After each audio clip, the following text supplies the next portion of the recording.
Salut à tous. À première vue, cette image me rappelle un trou noir où se situe ce point rouge qui est notre Soleil et les 4 planètes telluriques. Mercure, Vénus, Terre, Mars. Je suis entièrement d'accord avec l'hypothèse que les comètes naissent dans le nuage d'Oort. C'est là que les molécules d'eau naissent, se réunissent, forment des cristaux de glace puis des comètes qui forment une ceinture. Ces comètes finiront d'abord par grossir puis s'unir entre elles. Début de formation d'un anneau de glace qui formerait une épaisse coquille de glace compacte et solide sur toute la ceinture que vous voyez sur l'image.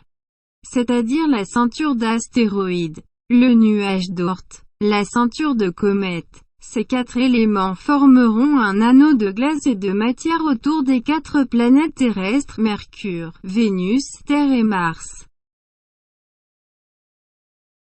Mercure, Vénus, la Terre et Mars sont à l'intérieur de cette sphère. Vous remarquez que les 2 trous noirs opposés se rétrécissent de plus en plus, la chaleur augmente à l'intérieur.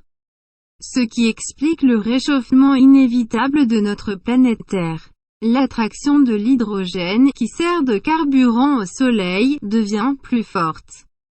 Toutes les planètes externes seront également aspirées par cette force d'attraction, jusqu'à ce que ces 2 trous noirs se ferment complètement. La chaleur et la pression augmenteront à l'intérieur de cet œuf.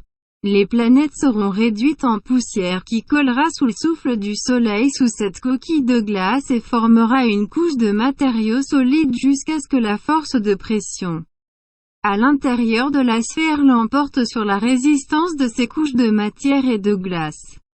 Il se produit une explosion, tout part en éclats et le scénario se répète.